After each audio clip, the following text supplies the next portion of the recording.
Hello everyone, this is your captain. Prep your grav couches and get ready for the juice, because we're about to flip and burn and head back into the expanse. This will be a high G manoeuvre. I'm Andy and I'm joined as ever by Elton. How are you doing, sir? Not too bad, mate. Not too bad. We're just a little behind the scenes. We're recording a little bit later than usual because I've been off gallivanting across the solar system. But we're here to talk about episode... Ooh, which episode is this? 8. This is 8 of season 1, Salvage. Yeah. Any initial thoughts before we get into it? It's not a filler, No. but it is in that very awkward position of the halfway point of the season has passed and we are building up to something towards the very end. Oh, yes. We are, if you will, entering the end game. Very exciting. As is tradition, we'll begin with the synopsis of the episode, because we don't beat by beat this thing. We've got no time for that. Much more interesting stuff to do. So, the brief synopsis is: the crew of Rocinante discover a derelict vessel holding a secret that may destroy humankind. Holden and the crew are led to Eros, where they finally cross paths with Miller, only to make a horrifying discovery. And on Earth, Avasarala receives some distressing news. So yeah. Little strokey chin. So, as is also tradition, obviously we're going to many different places across the solar system this week. Have you any thoughts on how you would like to tackle it? Because I have thoughts, but I'd like to hear your thoughts. Okay, right. My thoughts about this. I think we should go... I'm not too sure whether to go Earth Tycho or Tycho Earth. I think Tycho Earth, then Eros with Miller. No, hang on, no. Yes, Eros with Miller, then the Rocinante, and whatever happens after that. I see where you're going. You're wrong, but I see where you're going with that. Go on then. How should we play it then? Well, it's the fun thing about being the captain is I'm in charge. Yeah. So I think what we're going to do it a little bit differently, because there's 3 main locations, but we're going to do a couple of small ones on the way. So I think we're going to start, as the episode starts, at the beginning with the transit ferry that we saw last time. Oh, okay. Yeah, the little ferry going from Ceres to Eros, because having just done 2 12-hour flights in the space of 72 hours, I can sympathise with Miller quite a bit there. Right, okay. Just, I just like the idea that you got these, like, effectively airliners flying between the asteroids. They're buses, aren't they? They're basically space buses. Well, actually, I think they're Space EasyJet. Yeah, that's kind of a bus, though, isn't it? Well, yeah, it's an Airbus.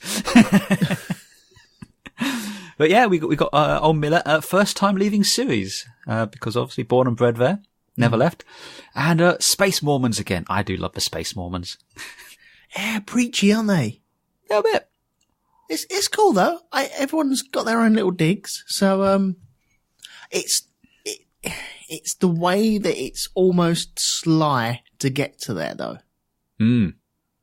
It's very. I'm just gonna engage with you in conversation. By the way, I'm not selling you anything, but I am. Have you accepted Jesus Christ into your life yet? Yeah, it's that sentence, isn't it? I don't know if you've seen the Book of Mormon. Which is a very funny play, and people should go and see it if they have the opportunity. But I kind of like to imagine that the Book of Mormon still exists in the world of the Expanse, and is perhaps played on the Ceres and the asteroid belt, perhaps updated to reflect the modern time and the fact that Mormons are going all around.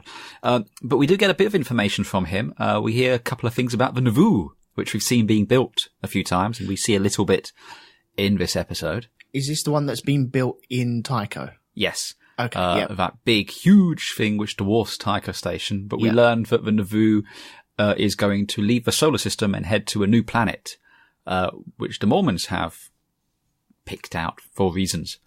They're making a pilgrimage. They're making a pilgrimage. And I quite liked the dialogue, the back and forth between Miller and the Mormon, with Miller basically saying, so what happens when you get there and there's nothing there? And the guy saying, well, then, it just means that we haven't finished searching. I'd be a little bit more concerned, I have to say. That is, I've got to be very careful. It's a very easy way to say, well, we haven't found anything, so we will continue searching. But that's exactly what he says, really, isn't it? That is exactly, yeah. What am I trying to say? What am I trying to say? I don't know. It's a great answer to a question that is very straight down the line. I think it's very clear that Miller's very much an atheist, for lack of a better word. He definitely seems to just believe in... He doesn't really seem to have faith in anything, except perhaps Julie. Again, that's a line he says later on. But he basically is... he's living a moment. He believes in himself. He believes in stuff he can see and touch. And then you've got the Mormon there who's, all about faith. And, I honestly think the Mormon was just trying to be helpful and nice. I think the whole trying to convert is just kind of part of their usual regime, and in their own mind, probably trying to be nice. They have targets. They have to hit certain quotas, and they have to hit expenses as well. And it's the super size me thing, isn't it?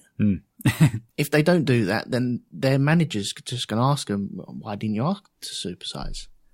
It's true. So that's how it works, isn't it? I feel this is a dangerous course we're on, so let us leave the transit ferry. And I'll just say as well, it looks just as bad there as it did on my flight. So yeah, nice knowing in like 500 years nothing's really changed. But speaking of the Nauvoo, let's hop over to Tycho, where we see the Nauvoo, at least very briefly, and a very, very large, I suppose figurehead. Would you call it? The gold, winged, blowing on the trumpet there. That's a lot of gold. That is a lot of gold, yeah. That's a huge amount. That is a proper nugget of an asteroid that was floating around, and someone just got it and went, yeah, let's shape this.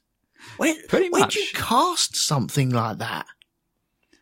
Oh, I don't think you could cast that. I think that's going to have to have been, lasers. Well, I think it's probably more like the Statue of Liberty. Okay. It's probably a frame, and then they just kind of put plates over the outside to give it the shape. Right. Gotcha. We see the Nauvoo, and we see old Fred Johnson potentially up to his old tricks again. He's trying to hack into that data chip he stole from Lopez. He's trying to hack into that. He's trying to. Well, he's got all the reenactments of not the reenactments, the actual data of the battle that they went through. Yeah, he's got the recordings of the battle with the Donninger, with the stealth ships. And it's the only, the only high resolution scans of these ships anyone's been able to get. And, obviously they only got those by sacrificing themselves. So that's very valuable to the right person. So the question is, I suppose, what's Fred Johnson going to do with it? Well, I had my suspicions as to if Fred Johnson had built these stealth ships. But the way that he came across this time round was, well, he's never really seen this sort of tech, or never seen these ships up this close. So that, to me, I know you know the answer to this, but yeah, I know. That, to me, points in the direction of it's not built by him, it's someone else. This is something we haven't seen. It is. Potentially. Yeah. You have to wait and see. This is like another faction, which I flipping love. Because it's not Earth, it's not Mars, around the Belters or Jupiter or possibly Saturn, I don't know.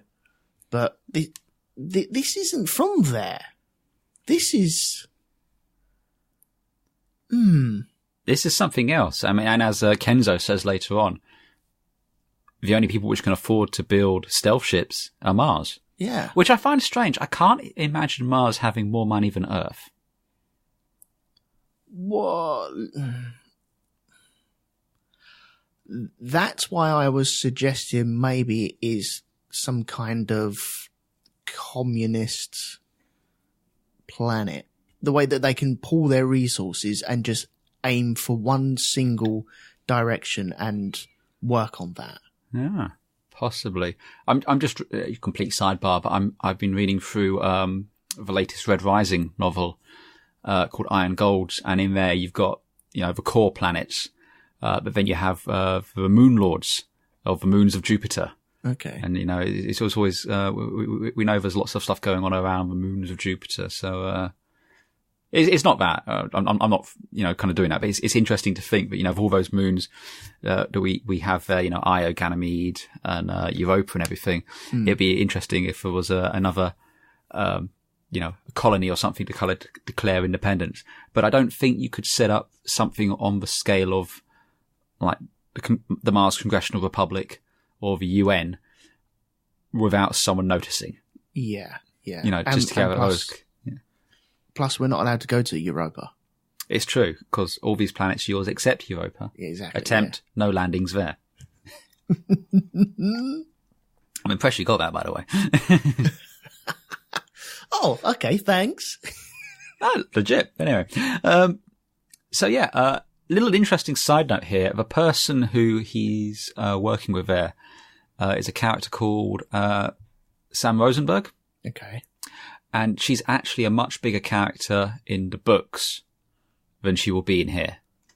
This is her only appearance, I believe. Okay. In the series. But in the books, she's a much, much bigger character. So just a little bit of interest. They basically take a lot of her story and give it to another character later on. Yeah. And, well, he gets word of someone flipping and burning and slowing down. Yeah, it's a UNN ship, the UNN Nathan Hale, which interestingly enough, and I don't think this is official or anything, but that was the ship that we see him on in that flashback to the Battle of Anderson Station. Ah, okay. What, standing on the dock doors things? Yeah. Okay. I think they're just using, or they were just using that ship model for that. But yeah. Right. No, that's cool. I like the way that they've said that it's already flipped and it's burning. Yeah. And it's going to be 2 days out. Yeah, that's kind of cool. Wicked. I love that. Yeah. Well, you have to think about that. It's not just getting there as quick as you can. It's you accelerate as hard as you can. And then when you get to the halfway point, you've got to flip around and then burn to slow yourself down. Yeah. There's no planet to go around to kind of slow your trajectory. That's the word. You can't use the atmosphere for that sort of thing. If you're in the middle of, I don't know, the belt or the space or somewhere like that, you have to kind of do the opposite of what you've been doing for the last 2 days. But it's proper tanker sort of stuff as well, isn't it? It is. It's taken into account real Newtonian physics, which a lot of science fiction just doesn't bother with. I mean, I think the most notable example people might be familiar with is The Martian. Yeah. Because in that, the Hermes has to either slow down to enter Earth orbit or accelerate to do its slingshot, head back to Mars. Yeah. But I love that science geeky sort of stuff. That's all very cool. And obviously the reason the UNN is heading to Tycho is because it's been sent from Earth, and that's where we're going, Nacy. Good, Dots are connected. Dots are connecting. Very, very brief trip to Earth this week. We see Admiral Souther, who's the head of the Joint Chiefs, and we've seen him, I think, a couple of times so far this season. And Avasarala and Ehrenreich. And Ehrenreich's basically, we're going to Tycho to find out if Johnson's behind these stealth ships. Mm-hmm. And Souther's like, I don't think he is. What are we doing here? And he's like, I don't care. We're doing this anyway. And Avasarala's just like, we're doing it. Move on. And then it's like, and now we're going to go and kill Holden. She's like, well, we don't learn anything from a corpse. Yeah. He's got like a Black Ops team heading towards 2 places, really, isn't it? Yeah. Tycho and Eros. Well, I don't think the one heading to Tycho's Black Ops, because, it's a big bloody battleship. Right, okay. Yeah. Kind of. Well, I assumed it would be that kind of mission disguised, because they're disguising their engine burns, aren't they? Yeah, well, they're disguising it as having a reactor accident. Mm. So they're basically saying they have to dock to do repairs. And I think there's, conventions established, like we saw with the Cant, where if you receive a distress call, you have to respond to it. Yep. And I think it's the same as if you have an engine problem or reactor problem, you have to dock at the nearest station. And Tycho's like, we think you're faking it. And they're like, well, we're not. Yeah, and if you call it, then you've received that transmission, and so you have to abide by the law and say, okay, right, you can dock, and we'll help you out. Mm. So you got the Nathan Hale is heading there on his orders to basically find out if he's been building these stealth ships. Mm. And at the same time, they're doing this Black Ops mission to just go and kill it. And Avasarala, thinks this is a bad idea. She thinks he's in the right. But she's still being a hard ass, as far as things like the Fred Johnson thing goes. It's like, no, we're going there. End of discussion. Moving on. And I think you can literally see Souther roll his eyes at that point. It's just like, oh, God, damn politicians. Yeah. But she lost control of the Holden situation last episode, didn't she? Yeah, she lost control when the spy went off the grid, finger quoting there.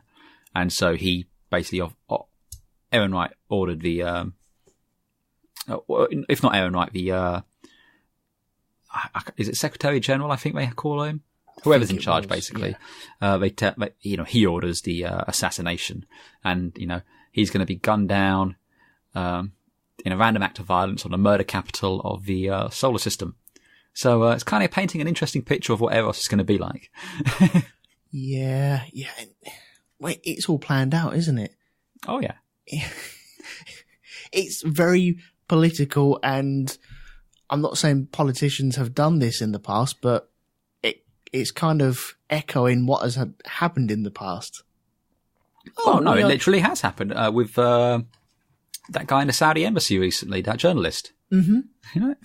Yeah. So, yeah, it's a tried and true staple of dirty politics. Yeah, that's what I was looking for. Yeah, dirty politics. There you go. Yeah. Avasarala then gets the bad. Well, they all start receiving the news that Frank de Graaf has committed suicide. Mm-hmm. The ambassador. And I really liked how you could see how this has kind of shaken her. But Aaron Wright's like, well, we can finish this later. And she's like, we can finish this now. She's not going to let this derail the argument she's having. Yeah. Yeah. And I think she might think that might show weakness as well. I think there's an element of that, but I also think there's an element of there's nothing she can do. He's dead. So I can't go and do anything about that right now. But this is a situation now where, I can't lose control. Like you said, it happened last week with the Holden thing, and she doesn't want that to happen again. So I just like how forcefully she's just like, no, you don't get to dismiss me like that. We'll finish this now. Yeah. But I still like, she's such a fantastic actress, and you can really see how shaken she is from it, but is still, no, I'm going to get the job done, and then I'm going to deal with that. Yeah. Now, you trust me with this sort of stuff as well, about not watching forward and reading forward and stuff like that, yes? Oh yeah. Okay. Although I would like to be very clear, I don't care if you do. I'm sure you don't, but I haven't. So can I have a little think about this de Graaf guy? Sure. I don't think he's dead. I don't think he's dead because he was kicked out of his home recently, wasn't he? He was banned from returning to Mars. Yeah. Him and his husband. And so a good way of going undercover, off-grid type thing is, okay, well, he's committed suicide. Don't have to worry about him anymore. And then he can go back to Mars. So it's just a little poke there. I don't know whether that's going to happen or not. I love the fact that you know.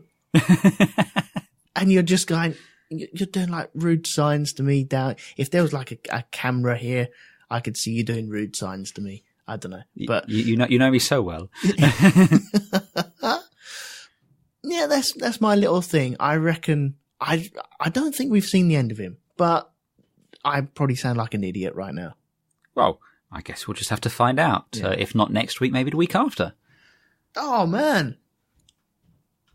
Okay. Well, I don't know. I'm just saying if not next week, maybe the week up. I'm sure they're going to follow up with what's happening on Earth. Okay, cool. Yeah, and that's pretty much everything we've got on Earth there. So I think now's a good opportunity to hop over to the Rocinante and see our boys and girls over there. They're heading to an asteroid, and I wrote this down. Bravo Alpha 8340241112. It's a very catchy name. Well done. Oh, thank you. And I like, this is the location that Fred Johnson sent them to, the last known location of Lionel Johnson. Polanski, isn't it? Oh, sorry, Lionel Polanski, yeah. Fred Johnson, but yeah. Lionel Polanski. And I like how they're, looking for this and all of a sudden go, oh, what's that right there? And, you just kind of skip around and there's just this black shape parked just inside of a cave mouth there. Yeah, it's a weird old... I can't really make out exactly what it looks like. Yeah. It's black on black on black, isn't it? Mm. And it's, it just looks kind of sinister just sitting there and hiding there. And I really like when they see it, and they going, hey, don't even show up on scopes or anything. And Amos just goes, I kind of want to blast it. Yeah, we're getting a bit of comedy through these guys now as well. And it's not full in your face comedy. It's very subtle, but it's little one-liners that aren't too harsh that you go, well, hang on, that feels out of place. It's little one-liners that just suit the situation right there and then. Well, there's things like that, and there's bits like when they go onto the ship, and Amos says to the guy, you're the canary in the coal mine. Mm. And then when you've got the camera feeds coming up on Alex's screen, his one says Cam 1 Canary. I didn't see that. I just like those little details like that. It's kind of fun. Oh man, I didn't see that at all. But I love this whole scene going on to this ship. And, okay, am I right in thinking this is the ship from the very first scene in the very first episode? Yes, you are quite correct, sir. It is, I was going to tease you a little bit there, but you guessed correctly. Oh, okay. Yeah, I didn't get it the first time round. Oh, yes, because we're recording this a little bit later, you've had a chance to watch this twice, haven't you? Yeah. Yeah. And I think it was when they were walking to the reactor, when Holden and Naomi were walking to the reactor, and it had that shape towards it. It's not a hexagon, I think it was. Yes, a hexagon. Okay. And when she burst out of one of the rooms, it's that sort of shape. By the way, that is the sort of shape I thought the others' ships in the Bobbyverse would look like. Oh. Inside. The Brazilian ships? No, the one where they brought them back to Earth to transport them off Earth. Oh, the other. Oh, okay, the others ships. The others ships, yeah. Yeah. For anyone wondering what we're talking about, it's a book series called Bobbyverse. There's an episode of The Great Derelict in it. Go check it out. It's very good. There you go. The book's not necessarily the episode. But yeah, that's what I thought the ships would look like. It's that sort of shape where you have no up or down or anything like that. Every surface is the floor or the ceiling, all at the same time. Yeah. But no, I could definitely see that. And it's just a very utilitarian sort of design. It's big as well, isn't it? Oh, yeah. It's bigger than what I thought it would be, because when the Rocinante maneuvered alongside it and docked with it, it was bigger than the Rocinante, wasn't it? Yeah. But you've got to remember the Rocinante, or the Tachi as it was at the time, was inside the Donninger. Mm. So, I mean, Donninger's one of the biggest ships you're going to get in the system, except for something the size of like the Nauvoo. But still, the stealth ships are, it's a corvette. It's a smaller sort of warship. Yeah. Okay, cool. Oh, this is good. I like all this stuff. This is really good. Oh, yeah. And it's properly creepy when they're going through this, isn't it? Yeah, it had an X-Files vibe to it as well. Mm-hmm. I don't know if you got that sort of thing, but I wasn't a huge fan of the X-Files back in the day. I didn't watch it religiously, but I know what you mean. Yeah. But it's definitely got that kind of sense of impending dread building as you're going through it. You've got the, the lights. You've got the ka-tunk, ka-tunk, ka-tunk from their boots as they're walking along. That helps, doesn't it? It really, yeah. That's the motion tracker from Aliens, isn't it? A little bit. It's that sort of pulse. It's that heartbeat behind you. Mm-hmm. Just so you can keep time of what's going on. And then they do the one thing you should never ever do when, exploring an abandoned spaceship. They split up. Of course they do. It's like rule one, guys. You don't do it. But at least they had the good sense to just split up into pairs. Yeah. And we got Naomi and Holden head down to the reactor, which, as you've rightly pointed out, we've already seen once in the first episode. Mm. What did you think when you first saw the reactor there? It looks like, I know they said it looked like something organic down there.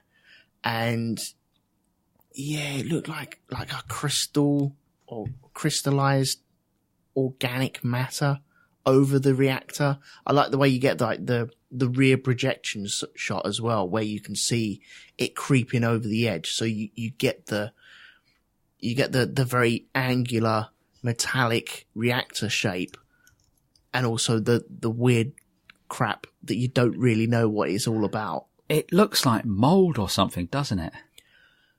Ooh.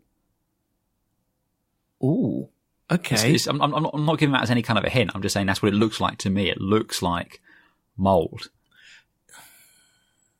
or fungus or something. It's a really unsettling effect, and it's kind of even worse when it's off, for lack of a better word.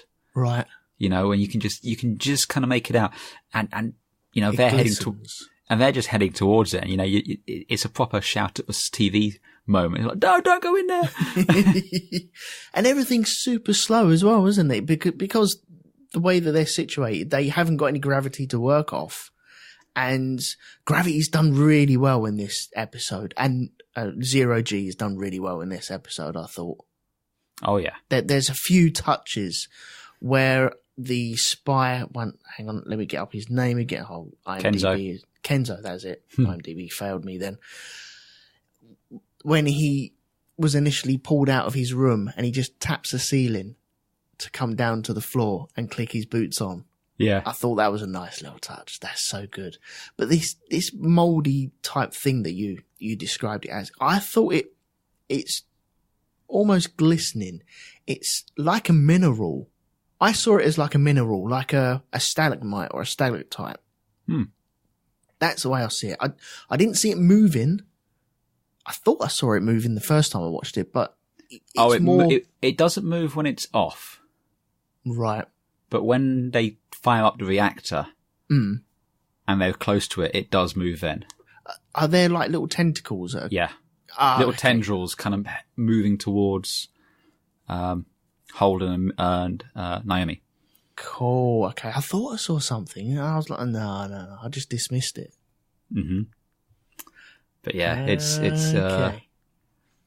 very, very subtle, and I think to make you question it. I mean, you're making me question it now, but I'm 99% sure it's moving at that point.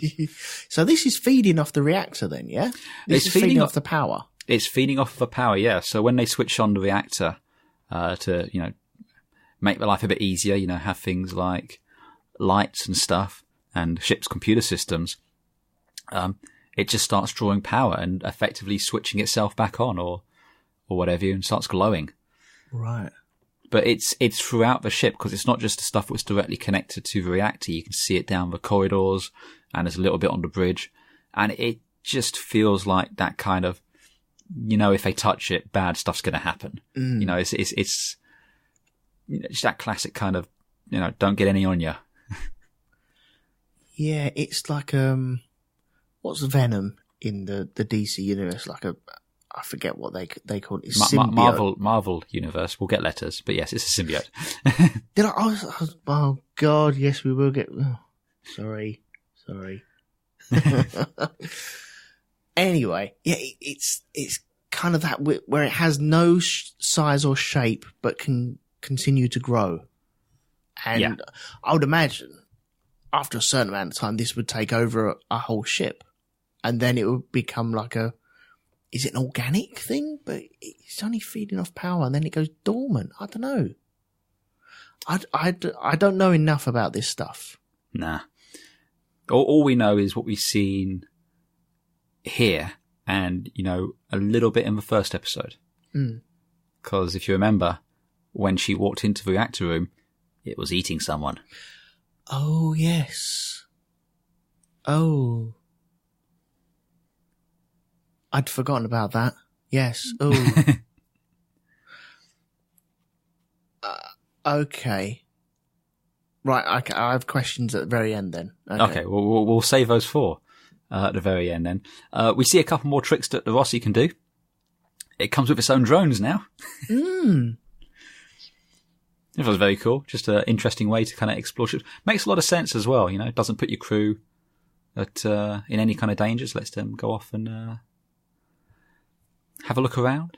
It's good to add these sort of things slowly, drip feed them. Yeah. Otherwise, if you had drones coming out on the very first episode that they started flying this thing around just to establish, okay, right, we've got drones, then it might have been a bit too much and maybe a bit misplaced as well. But it's nice to have this, as long as they don't bring out like a MacGuffin just to save them at the very end of one episode, then that's all right. Yeah. Yeah. But yeah, I like, cool. Yeah, I thought they looked kind of cool. When he picks them up, they've all got names, and I wanted to see if they had like fun kind of in-joke names, but no, not really. They're just drones. That's kind of cool. We find out obviously the name of the ship's the Anubis, which ties into what we know from Miller's investigation. This is the ship that Julie Mao and the Scopuli intercepted. Can I say, this is also a name that crops up in Lost as well, so I'm very happy with that. Oh, okay, yeah. Yeah, there you go. As Kenzo points out, the Egyptian god of death. Yeah. Although Anubis works as well. I like that dude. I like Kenzo. Yeah. Oh, no, he's going to be another shed, isn't he? He's going to be another shed. He's just going to have his head wiped off of him. I think if Amos gets his way, it will be. Yeah. I like how you got. I actually like the dynamic between Kenzo and Amos when they're up on the bridge, and you got like just Amos just being intimidating just by being there. But Holden said, if he so much as breaks a toenail, you're hitchhiking home. Yeah. But I think Amos is having the time of his life. Yeah. I think he is. I think Holden's really slipping into that captain role as well. Yeah. Because once there's a few good things on this.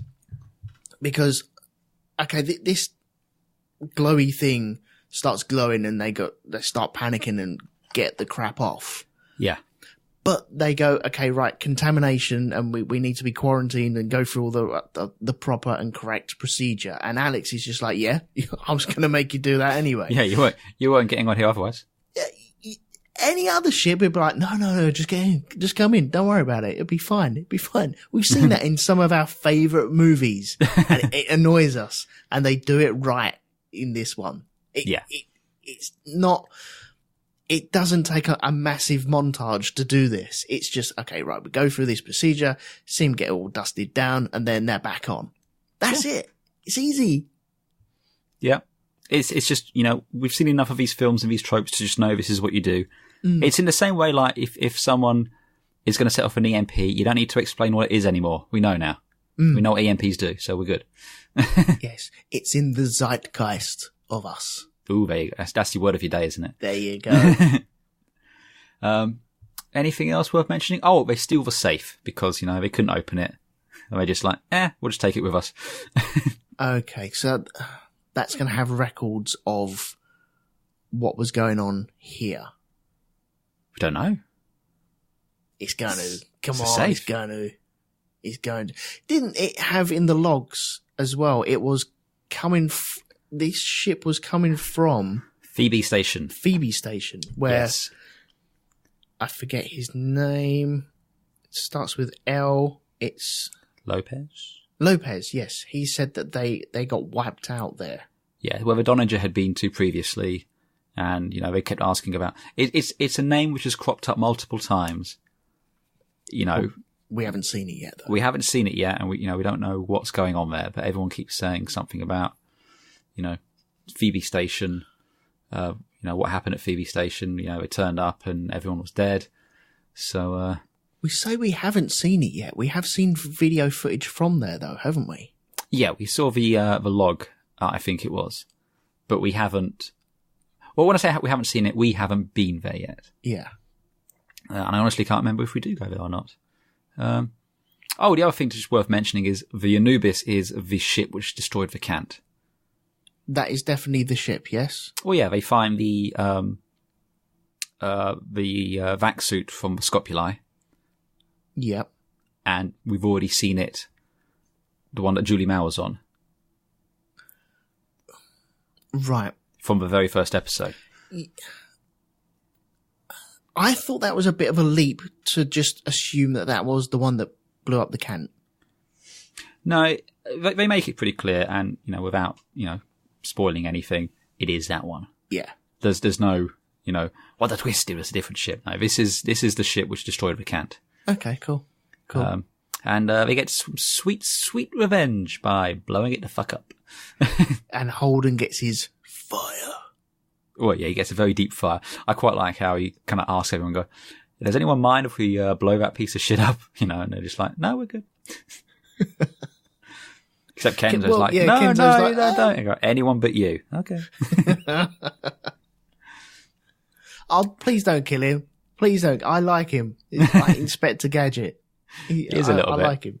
with his magic eyes there. Yeah. Still can't get a signal on the Rossi, though, but fortunately, where we can get a signal? On Eros. That's right. And so we're off to our second... I think this is the second asteroid planetoid thing we've seen after series. So yeah, it's it's a bit of a shithole, really, isn't it? Yeah, well, talking about it, when Miller turns up, because we get Miller turning up there, don't we? Mm-hmm. And we see his bus park up and get off, and you see, once again, you get like a map of Eros. I like the way they do their little maps. I would imagine you could just go up to that and tap on it and spin it around and find out you are here in the arse of Eros.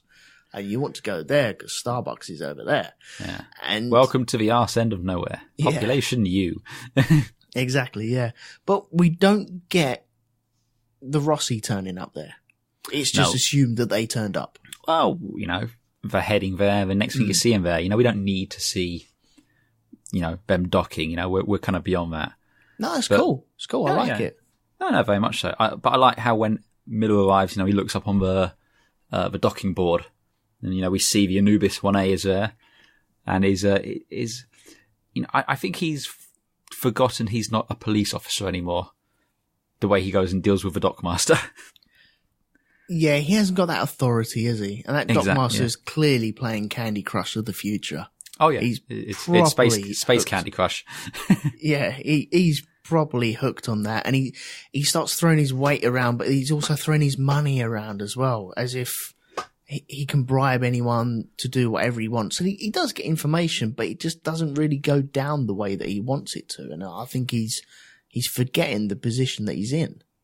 Well, yeah, because he spent God knows how many years as the law on Ceres, and he doesn't really know how to operate any other way. He's been at this too long to stop being an arsehole, basically. Yeah, exactly. Yeah, and he's got one thing he's after, and that's Julie. Yeah. To find out what's happened to her or where she is and track her down. It's basically cost him everything trying to find this girl, so it's the one thing he's got left to hold on to. But yeah, it doesn't go quite to plan. You have all those thugs kind of bust in with the guns, the police on Eros. I think Sema says they're the new security contractor, and they're basically just thugs with guns. They are. Hang on, I've got it written down here somewhere. CMP. Okay. They are the CMPs. They have taken over. They're the ones that have taken over all the video cameras and everything, and kind of just looking after the whole shebang, really. That's where Sammy, he didn't have the authority to just jump in and find the footage of Julie. Yeah. But he still had it, though, didn't he? Oh, he went and got it, yeah. I like Sammy. He's funny. I like how he goes, "Where's my hat?" So he's the originator of the hat, then? Well, I don't know if the hat was his or if he just bought it for Miller. Right. Because I don't know if I can see him wearing that hat. It kind of suits Miller, doesn't it? It really does. I want him to get his hat back now. Yeah, I missed a hat. But yeah, I like he bought him a hat to help him keep his head down. Yeah. Yeah, that's cool. I like the fact that, these two have got, a long history going back a ways. They're old friends. And it's just nice seeing that dynamic there. And, the way, like when they go up to the food stand, he goes, "I'll have a number 4. And Miller's there going, yeah, I've got no money left. Just a coffee." Yeah. Yeah, but with that footage, though, he says that the footage of Julie is the footage of Lionel Polanski. Polanski. Yeah, well, that was the name she used when she booked the room. Okay, so is this this is just a name then? Yep. Okay, so it is just a name. Yep, it's a code name. Oh, there you go. Yeah. Right. So, okay. So there you go. So Miller and Holden are looking for the same person. I wonder if they'll meet. Spoiler alert, they do. Yes, that's a good scene as well. I love this scene. The way it builds that tension. Because you can see shit's about to go down. We see Kenzo taking a picture with his magic eyes. And then he's just standing there looking all nervous. And you got, they're waiting for the guy in front to do whatever he's doing, and it's just, there's no music. And side glances.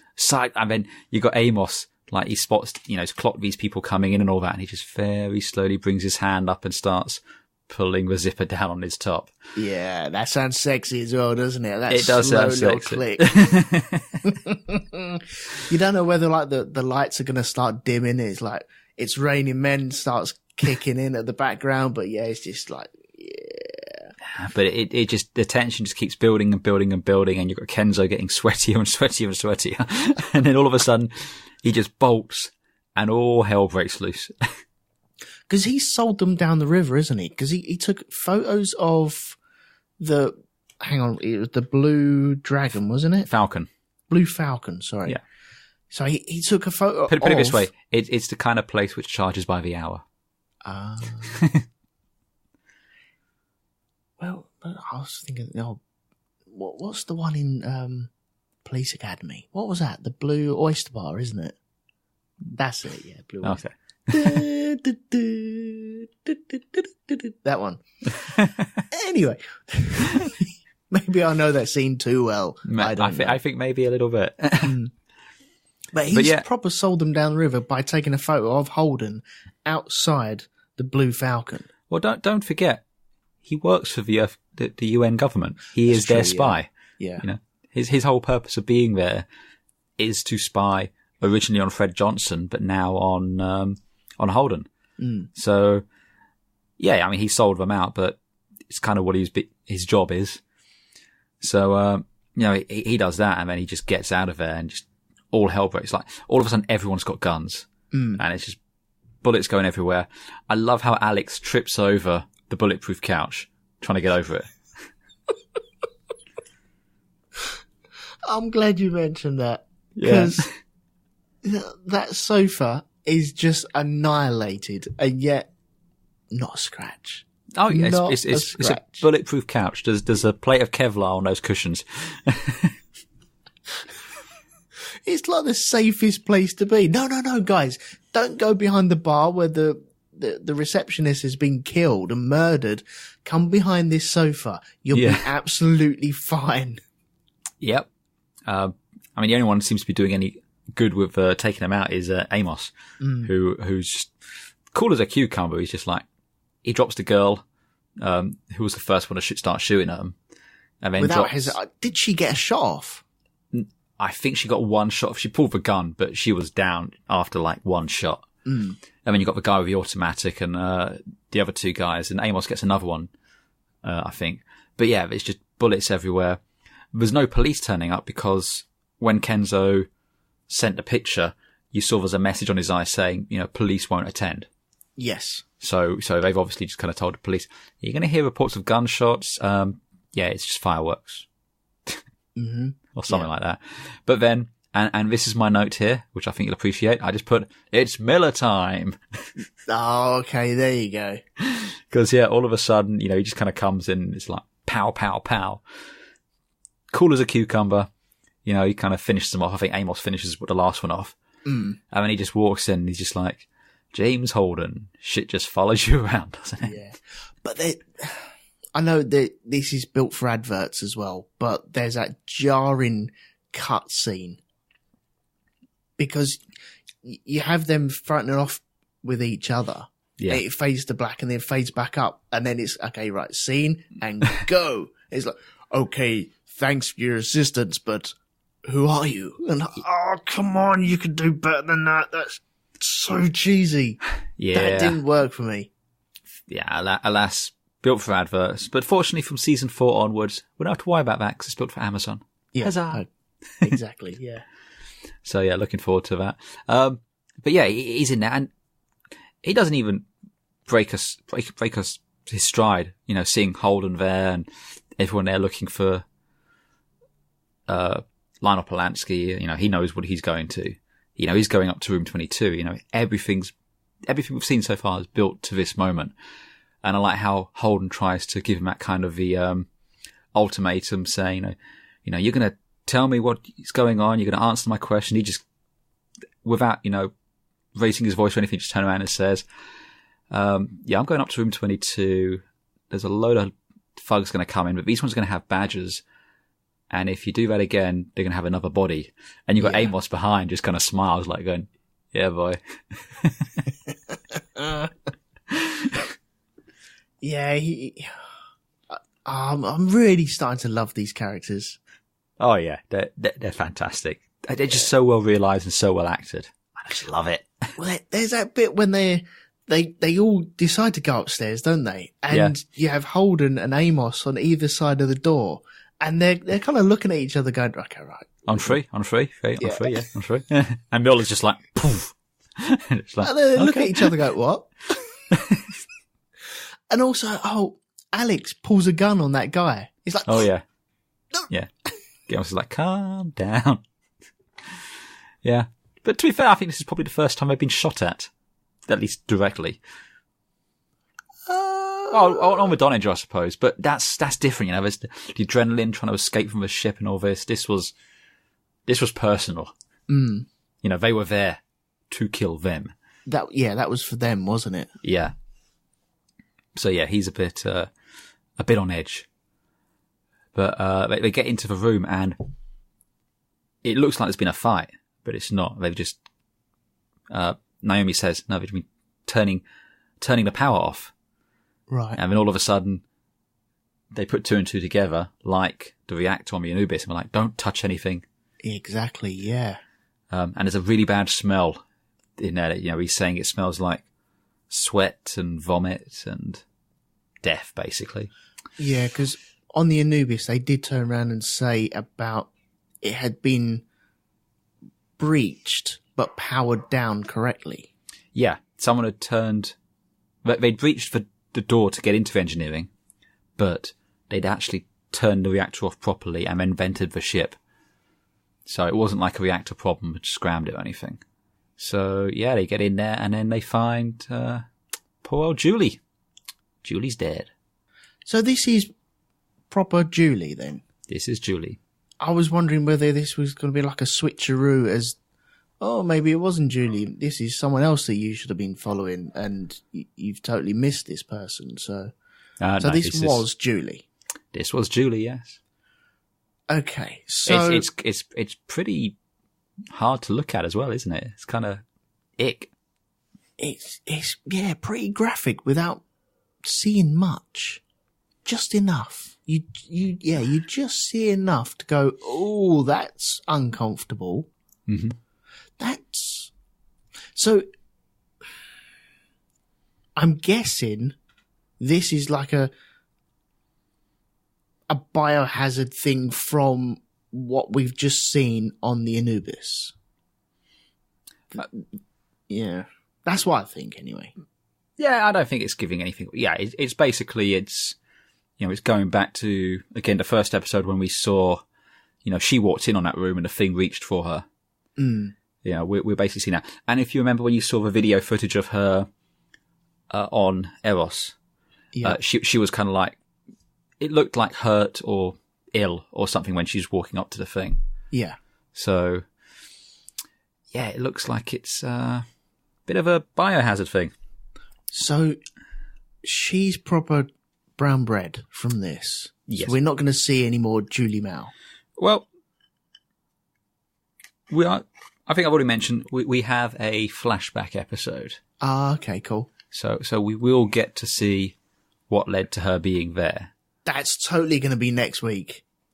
That's got to be. That's episode 9 territory. Easy. Come on. I know how TV works sometimes. Yeah. It is next week's, basically.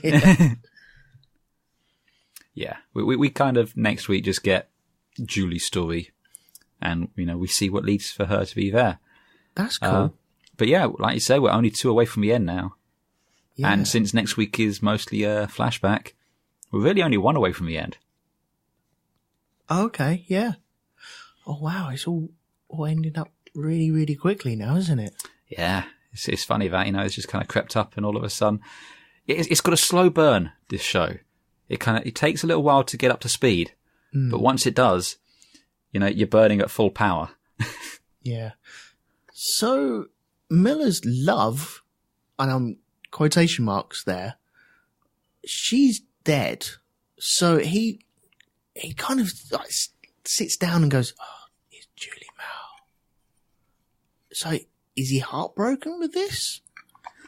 I think he is, but I don't think it's heartbroken so much in a romantic-y sort of way. At least that's not the impression I got. I think it was more of a... well, I suppose maybe it is in a way, but I suppose it might even be in a little bit of a creepy stalkery sort of way, but, he's supposed to be the good guy.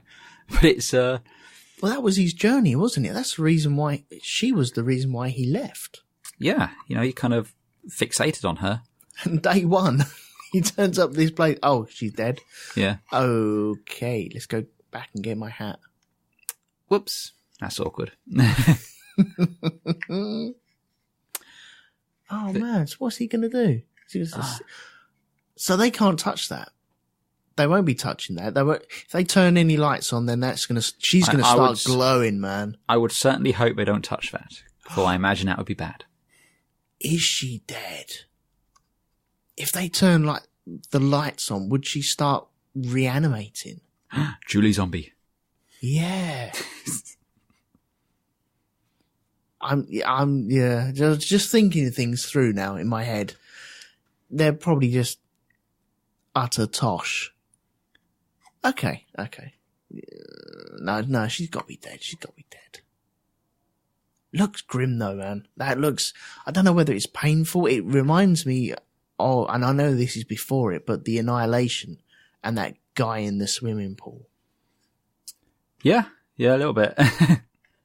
It's like that. That was all fungus and plants and stuff like that as well, wasn't it? So, ooh, man.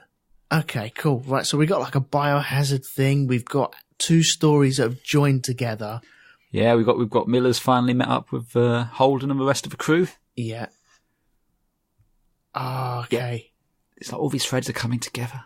Yeah, we've got a motley crew going around. I wonder if Miller's going to join this band of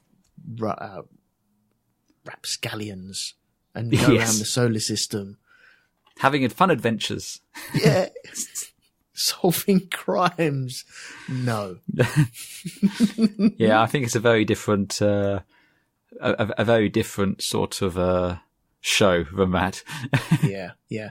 Okay. Can I just ask, without spoiling anything? Okay. With season 1 coming to a close for me. Yes.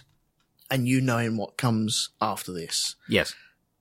Is season 2 quite a different beast to season 1? Because I found that was the same thing with Game of Thrones for me. It's a very different beast. It was slow and not painfully slow, but it took its time in building stuff up. Well, without wanting to spoil anything for you, what I can tell you is, this is based on some books, yeah? Yes. The Expanse series of books. Well, book 1 covers season 1 and the first half of season 2. Okay. So it kind of maintains this momentum through season 2. And then at the midpoint of season 2, it kicks over to book 2. But on the whole, The Expanse kind of keeps this kind of pace going. Okay. There's a couple of smaller, quieter episodes here and there where it kind of gives you just pause for a breath, but then it kind of just gets going straight away. Okay. So it is, I suppose the best comparison I could probably give you would be like season 1 of Galactica. It's that level of intensity for the most part. Okay. No, that's cool. Mm-hmm. That's good. Good. Yeah. Well, I mean, just compared to how you felt about this at the very beginning, because, it took you a couple of goes to get into this. Mm-hmm. This is properly compelling now, isn't it? This is like, I want to see the next episode now. I must see the next episode. Yeah. No, this is good. I've got good characters. I'm building on them every episode as well. Mm-hmm. And the ship is becoming a character. And you're building on that every episode as well. And so I'm liking this. We've got a couple of things going on. We've got Earth going on, and we keep visiting that, but we don't have masses to do down there. That is our talky bit. Yeah, that's kind of setting the geopolitical scene for the system. Almost like the narrator. A little bit, yeah, I could see that.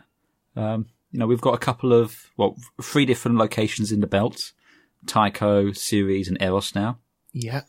We've got the Rossi, obviously. I think the big noticeable absence is Mars. Because, Mars is still this thing that we hear about, and we've seen people from it, we've seen ships from it, but we've not seen anything of Mars. No, we've seen the Donninger, mm-hmm. and that is their was their flagship. It was the flagship of the Jupiter fleet, yeah. Okay, yeah. So we've seen that. We saw the Scipio Africanus, the little skiff which dealt with Diego and his dad, Matteo. Yeah. And obviously the Rocinante or Vitachi.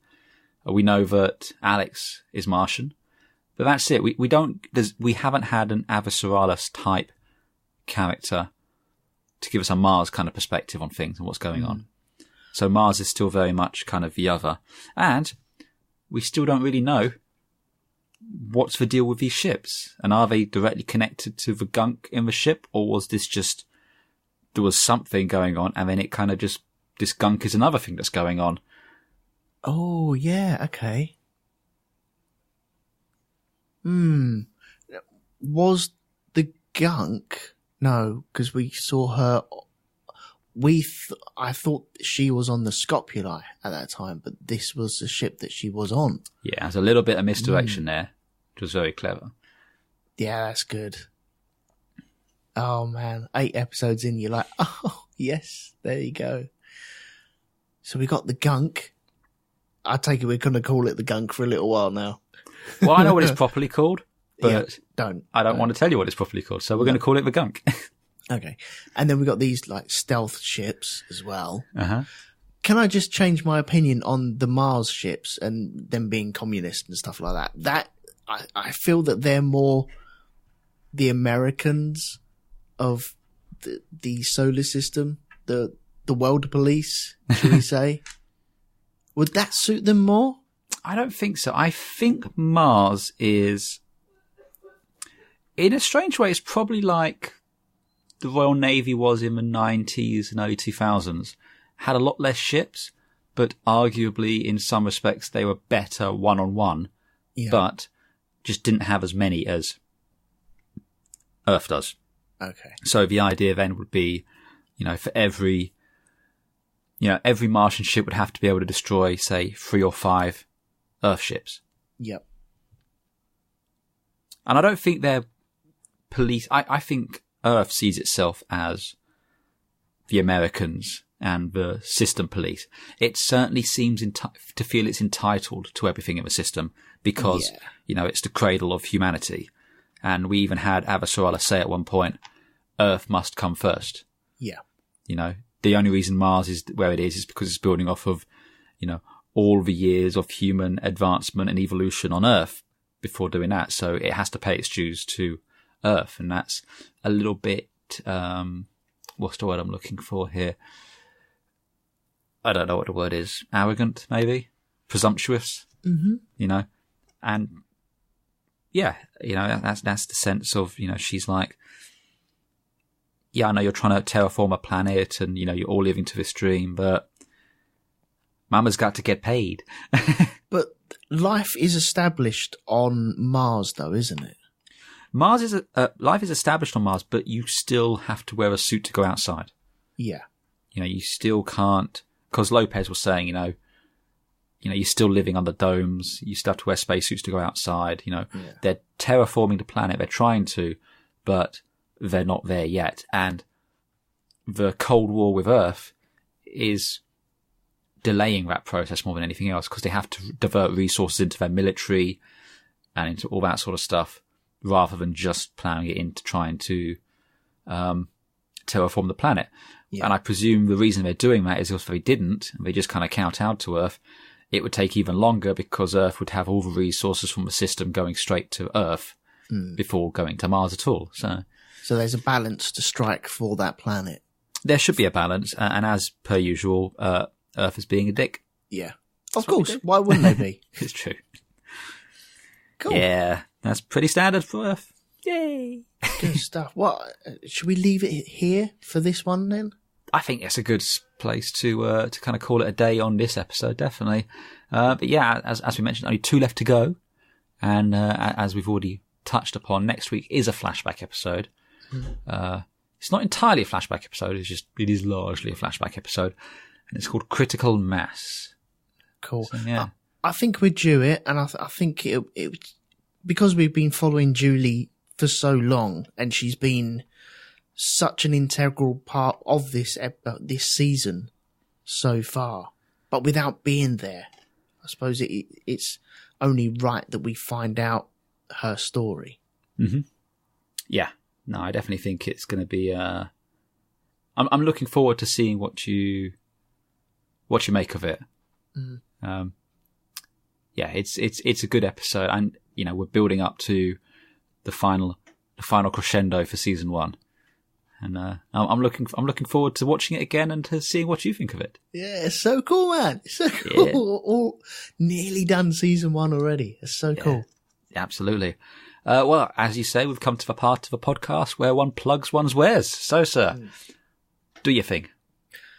Okay. Well, if you enjoyed listening to me prattle on a little bit about the expense, then maybe you'd like to pop along to the Black Dog Podcast, which is at blackdogpodcast.com, where myself, Mr. Lee Metcalf, Darren Barnard, and Mr. Jim Moon all talk about geeky and weird movies. And I think last week's one was Atlantic Rim, and this week's one is Overlord. So different ends of the spectrum there, I think.